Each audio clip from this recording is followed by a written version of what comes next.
Be ready for BYU Game Day. Download the KSL News Radio app to stream BYU games, plus breaking news during the week. That's the app for KSL News Radio.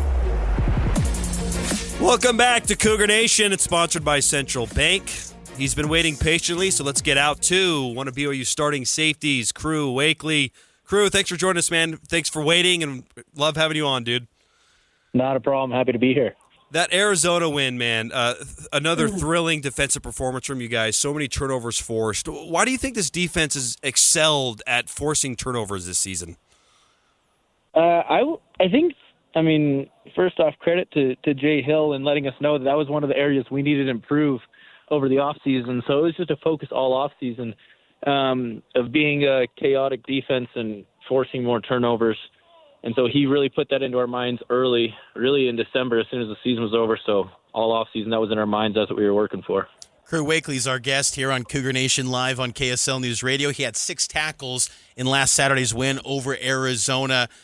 Following up on the takeaways piece, how awesome was it to see Tanner Wall come up with that big play in the second quarter? And what can you say about the growth of Tanner Wall in the back end alongside you in that safety spot? That was a great play. I turned around. It was one of those things where I got eyes on the quarterback, and then I see that thing going towards the end zone. I'm like, oh, no. Because that was a play where he's not necessarily supposed to be there, but he just made a play on the ball and took off. He actually, if you watch the play, he started on the whole opposite hash. Yeah. And ran over there. So that was an incredible play. I think it's one of the best plays we've seen from a safety this year, from the whole defense this year.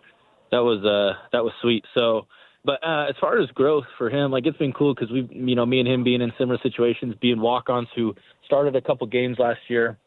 We were both coming into the fall camp with a similar situation, and so we were kind of able to relate to each other, and I think that kind of helped us grow closer in that aspect. But it's been fun watching him develop and get better and better every week, and that's a play that just shows how much he's been working and how.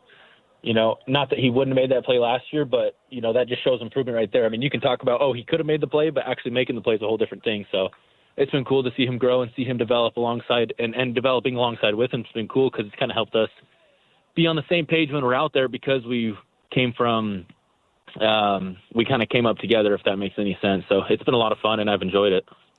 A lot of these turnovers you guys have forced have been on the side of the field, right in front of the rock. How cool has it been to force these turnovers and then to be able to go celebrate with Cougar Nation right in that end zone?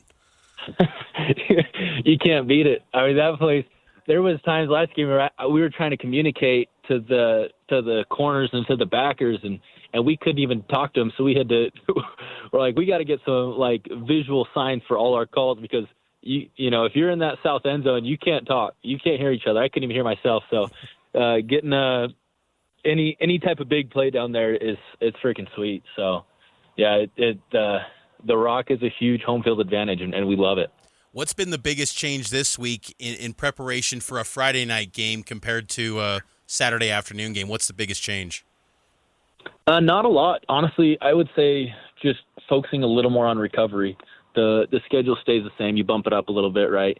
But and the mindset and the urgency is all the same. It's just let's get our bodies right and be smart about how we prepare and make sure that we're watching even more film because you don't have the extra day to maybe run through a couple more things live in practice. So you got to make sure your film's dialed in and your recovery is dialed in. So I would say those are the two biggest things. But everything else, it's mindset and have that dominant mindset. That's all the same. So. Crew Wakley's our guest here on KSL News Radio Live right after BYU football practice. Crew, I'm curious from a player's perspective.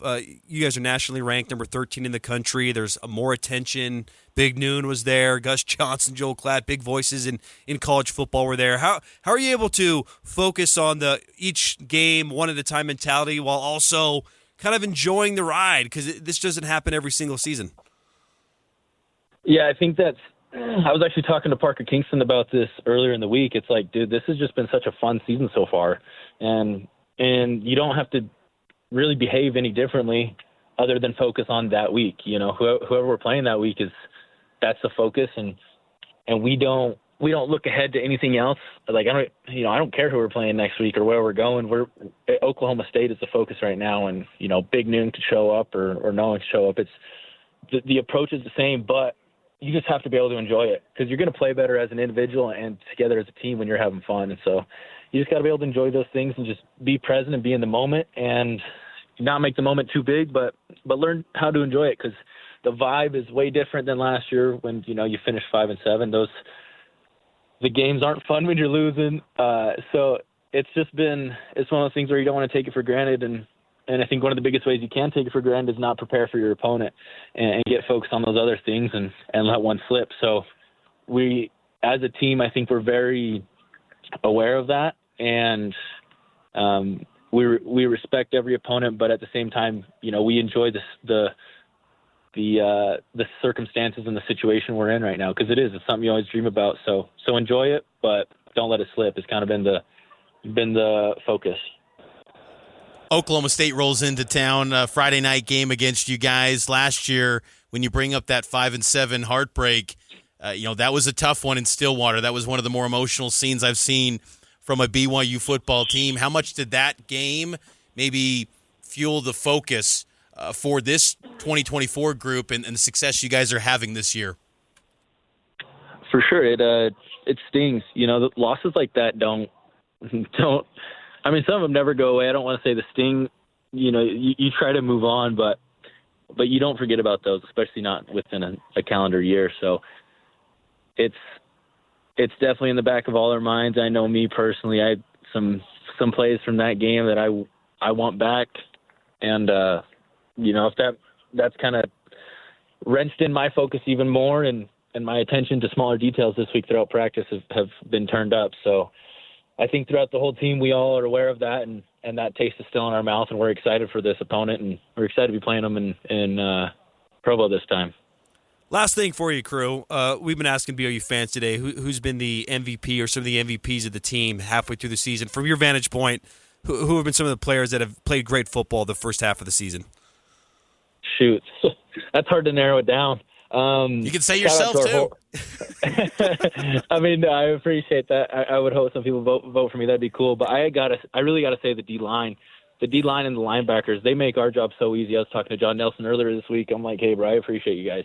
Like, we get to make interceptions look sweet and all that, but the reality of it is our job, just from a safety's perspective. I mean, last year I was having 10 tackles a game, and this year I'm having 5 or 6, and it's a good game for me. And that's just because the front's making so many plays this year.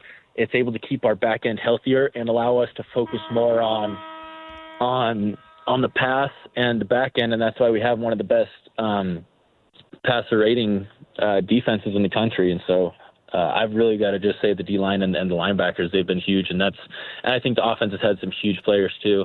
Shout out Retzloff, he's played great, and he's really stepped up with a lot of adversity that he dealt with even early in the season. So, but the trenches, you always got to appreciate the trenches, especially when they take a load off you. So we'll use that horn as a sign that we got to let you go. Enjoy the rest of your night, Crew. Appreciate you hopping on. He's Crew Wakley, BYU football safety. Best of luck this Friday night. Yes, sir. Appreciate you. Been a pleasure. That's Crew Wakley, again, here on Cougar Nation Live on KSL News Radio, taking the break. Cougar Nation sponsored by Central Bank. 133 years of trusted banking service, modern technology, and fast lending decisions. More Cougar Nation next here on KSL News Radio.